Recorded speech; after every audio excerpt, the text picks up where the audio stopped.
Albert Einstein once said, everybody's a genius. But if you judge a fish by its ability to climb a tree, it will live its whole life believing that it is stupid. Ladies and gentlemen of the jury, today on trial we have modern day schooling. Glad you could come. Not only does he make fish climb trees, but also makes them climb down and do a 10-mile run. Tell me, school, are you proud of the things you've done? Turning millions of people into robots, do you find that fun? Do you realize how many kids relate to that fish?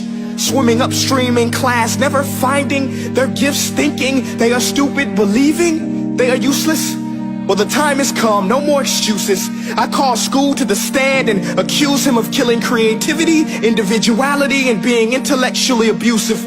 He's an ancient institution that has outlived his usage.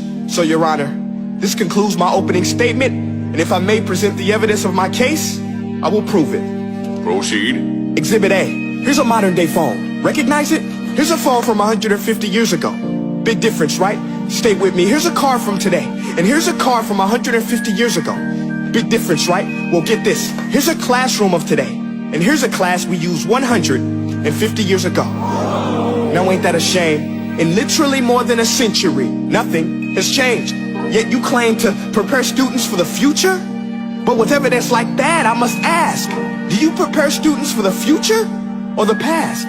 I did a background check on you and let the record show that you were made to train people to work in factories, which explains why you put students in straight rows, nice and neat, tell them sit still, raise your hand if you want to speak, give them a short break to eat, and for 8 hours a day tell them what to think.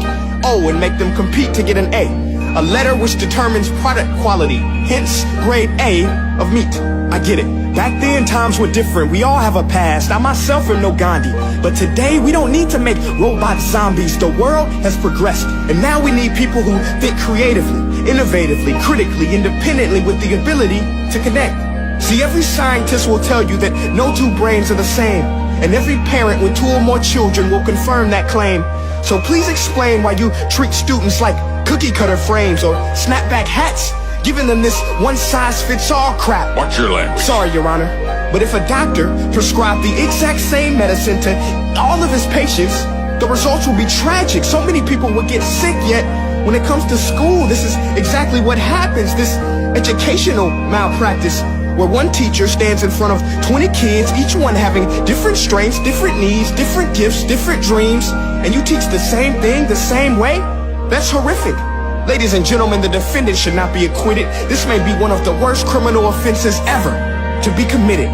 And let's mention the way you treat your employees. Objection. Overruled. I want to hear this. It's a shame. I mean, teachers have the most important job on the planet, yet they're underpaid? No wonder so many students are short-changed. Let's be honest. Teachers should earn just as much as doctors, because a doctor can do heart surgery and save the life of a kid. But a great teacher can reach the heart of that kid and allow him to truly live. See, teachers are heroes that often get blamed, but they're not the problem. They work in a system without many options or rights. Curriculums are created by policymakers, most of which have never taught a day in their life. Just obsessed with standardized tests. They think bubbling in a multiple choice question will determine success. That's outlandish. In fact, these tests are too cruel to be used and should be abandoned, but don't take my word for it. Take Frederick J. Kelly, the man who invented standardized testing, who said, and I quote, "These tests are too cruel to be used and should be abandoned." Ladies and gentlemen of the jury, if we continue down this road, the results will be lethal. I don't have much faith in school, but I do have faith in people.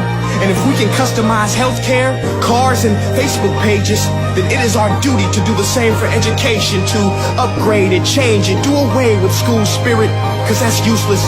Unless we're working to bring the spirit out of each and every student, that should be our task.